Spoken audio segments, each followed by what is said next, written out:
Y bueno, pues mamá, para que me des la bendición. Que Dios te cuide, te proteja y te acompañe, mi amor.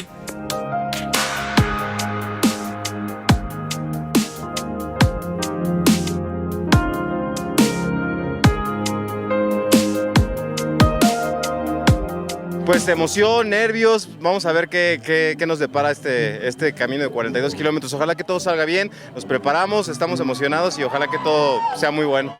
Mi hermano Rodrigo, que falleció hace 1 año y medio, es muy especial para él. Vengo con sus cosas, con sus shorts, con sus tenis y espero que me acompañe durante todo este trayecto. Es para ti, Rorro. 5, 4, 3, 2, 1, ¡para!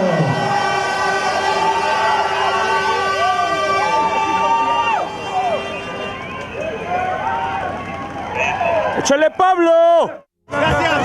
Ahí vamos, ahí vamos. Dale, dale, dale, dale, dale.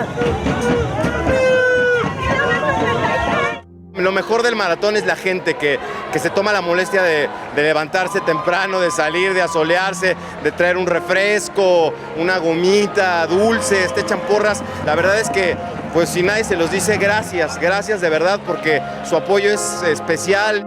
Ahí vamos, ha sido medio difícil, pero hemos mantenido el ritmo y con mucho corazón ahí lo estamos sacando, porque tenemos dos grandes objetivos hoy. ¡Leonara, te amo! Roy, va por ti, carnal.